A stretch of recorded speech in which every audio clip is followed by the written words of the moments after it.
One day, my husband approached me and inquired, "Hey, how much money do we have in that safe?"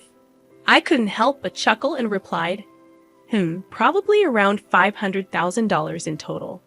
Now, the following day, upon returning home, I discovered a signed divorce paper on the living room table. Both my husband and the vault were gone. My name is Helen, a 58-year-old working housewife who still puts in diligent effort at my job.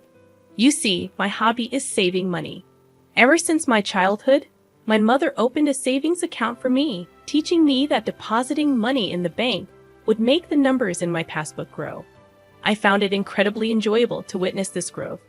Starting with just $1, I would deposit a little bit at a time, relishing the experience of watching it accumulate. As my savings grew over the years, earning a few cents in interest annually became a delightful surprise to my younger self.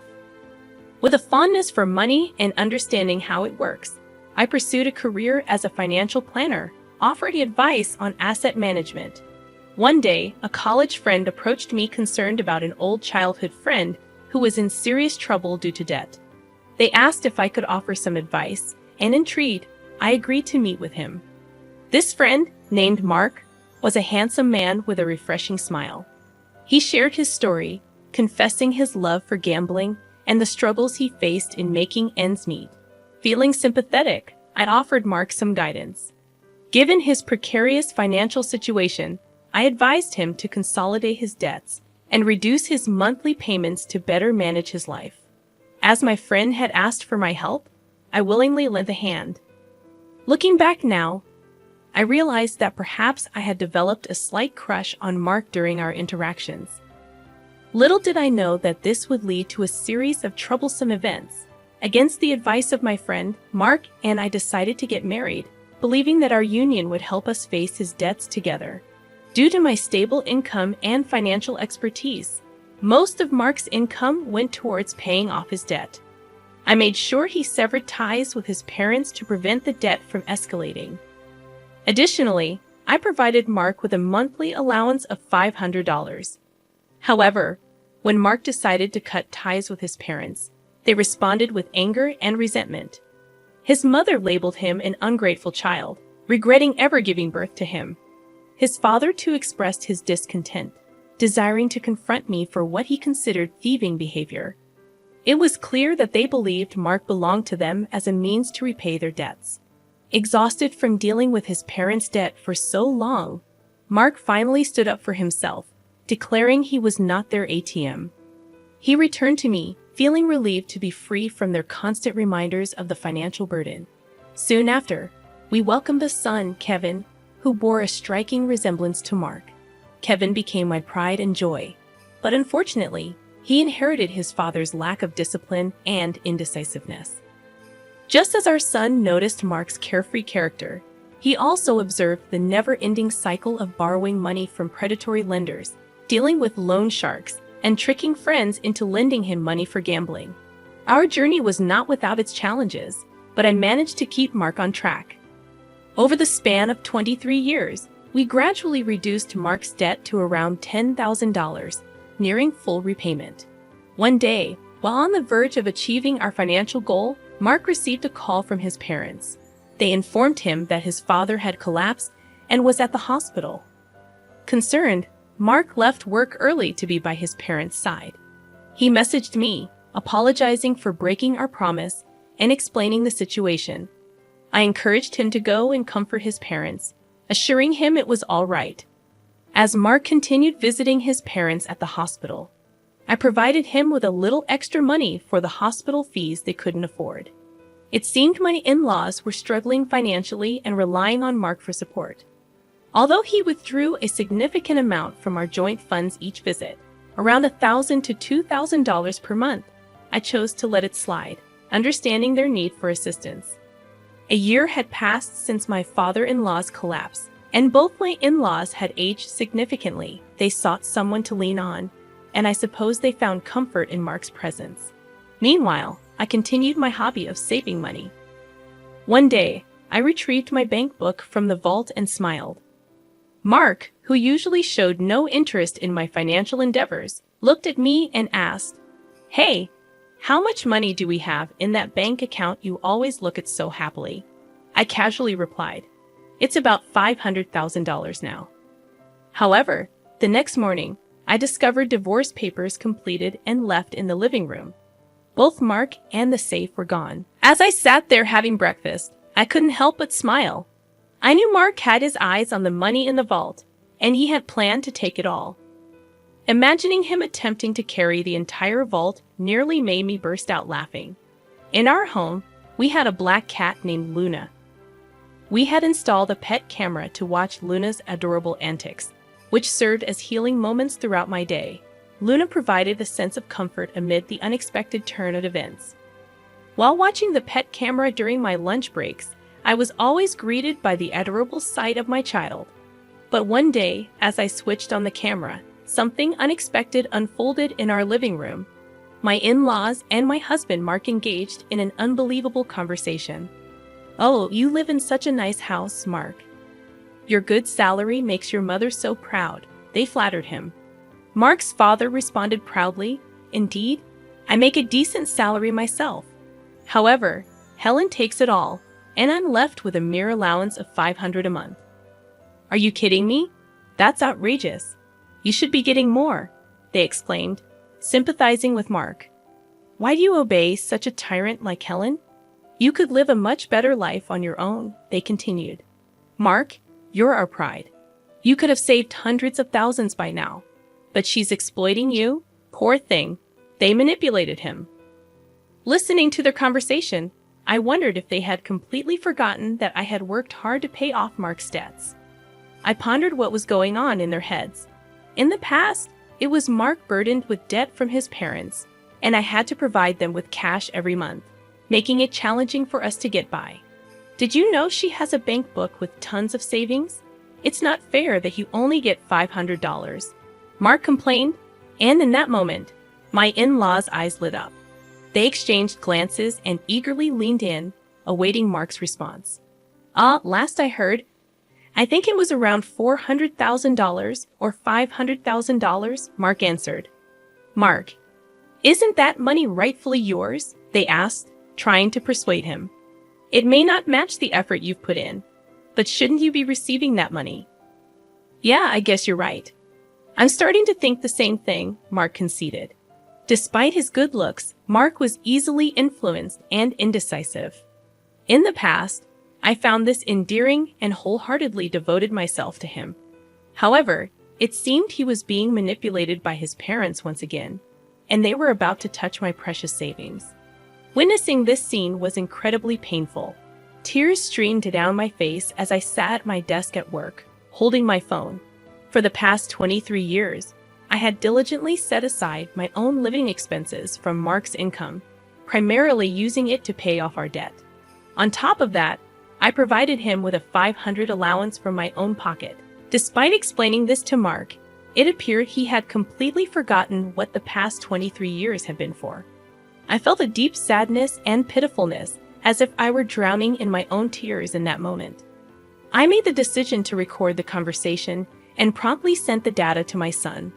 Claiming sickness, I left work early and headed to my regular bar, where I drowned my sorrows in alcohol. Pouring out my heart to the bartender, he gently comforted me, saying, "Why do you grieve for someone like that? You've done nothing wrong. There's no need to live for them. Live for yourself."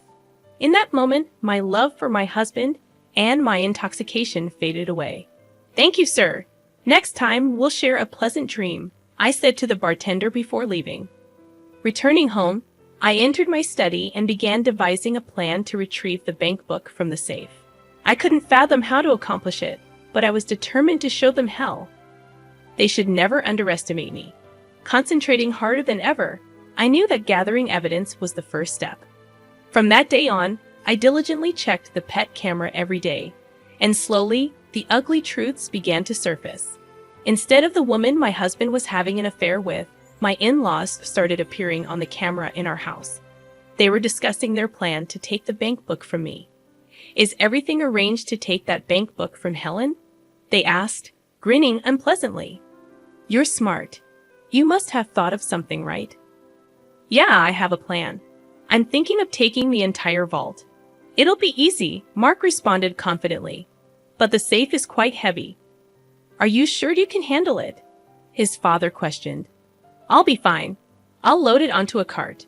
Dad, help me out, Mark replied, and his father agreed, saying, All right, I'll assist you anytime. The safe weighed around 120 pounds, confirming my suspicion that Mark, despite his good looks, was not very smart. At that moment, I solemnly pledged to drag these people down to the depths of hell. They had not only betrayed me, but also ruined the precious moments I spent watching Luna, our cat. Witnessing my husband's infidelity through the camera was a painful blow. I had hoped to find solace in Luna's presence, but even she seemed scared and wouldn't show up. These people had shattered my peace, but I vowed to punish them severely. One day, while I was working, I activated the pet camera once again. This time, it wasn't the woman my husband was having an affair with. Instead, it was my in-laws at our house, discussing their plan to take the bank book from me. With determination in my heart, I continued to gather evidence, and soon the day would come when I would execute my plan and show them the consequences of underestimating me. Facing the reality of my impending divorce, I found myself strangely accepting of the situation. Just how desperate were these people to go after money?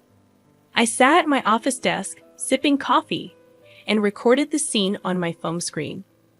Surprisingly, I wasn't upset or sad anymore. If they had such intentions, so did I. I was determined to show them the consequences of their actions. Then, the day finally arrived. Hey, how much money is in that passbook on the vault? You always seem so happy when you're looking at it, Mark asked. Right now, there's about $500,000 in there, I replied casually. The next day when I arrived home, I discovered a signed divorce paper in the living room. Both my husband and the vault were gone. A smirk formed on my face as I sat down to have breakfast. I acted quickly, immediately filing the divorce papers and contacting my son Kevin. Your father finally stole the vault. Can't believe he managed to carry it. It's so heavy, I told him. Kevin responded, Mom, I think it's about time you end things with Dad. By the way, did he take everything in the vault too? No, actually, I moved all the money to online banking. The passbook is essentially worthless now. The most valuable thing might have been the safe itself since it was so heavy. Oh, by the way, I've already filed the divorce papers. Now I'm thinking about filing a police report. What do you think? I explained to Kevin, who agreed and suggested that I should file a police report and hire a lawyer. Right, a lawyer. I already have a private investigator on it, but I hadn't thought about a lawyer. Thanks, I replied to Kevin. He seemed exasperated. Following Kevin's suggestion, I reached out to a lawyer through my private investigative contact. I handed over the recording from my pet camera to both the police and the lawyer, and then I waited. After a while, I received a call from my ex-husband, sounding quite frantic. What the hell? The passbook is empty. What happened to the $500,000? You tricked me. That was my money. Where is it? Tell me now, or I'm going back to the house and abandoning your cat Luna, he threatened. You just committed theft, and now you're threatening me. From now on, communicate through my lawyer, I calmly responded and blocked his number. I reported the incident to the police and sent the recording to my lawyer. It was a relief to finally take action. This was exactly what I had wanted to do. A short while later, I received a call from the police. We have caught the thief. However, the vault was damaged. It appears he forced it open, and the things inside were burned. They informed me. My ex-husband and his parents learned that the passbook balance was zero, and they set the contents of the vault on fire. Although it was his first offense, my ex-husband spent a few days in custody. Discoveries continued as my ex-husband broke into the house he used to live in after his release. However, I had already filed for a divorce and obtained a restraining order. When he started causing a scene, I called the police, and within 10 minutes, they took him away again. I contacted my lawyer, explained what happened, and had him start the process of getting a restraining order. Furthermore, I asked the lawyer to sue for emotional distress due to his infidelity. The lawyer mentioned that we might not get much money from his broke family, but that didn't really matter to me. What I wanted was alimony. It seems my ex-husband broke into our house because he was discarded by his mistress and wanted to get back with me. His mistress promptly transferred $10,000 as alimony and seemed to have disappeared.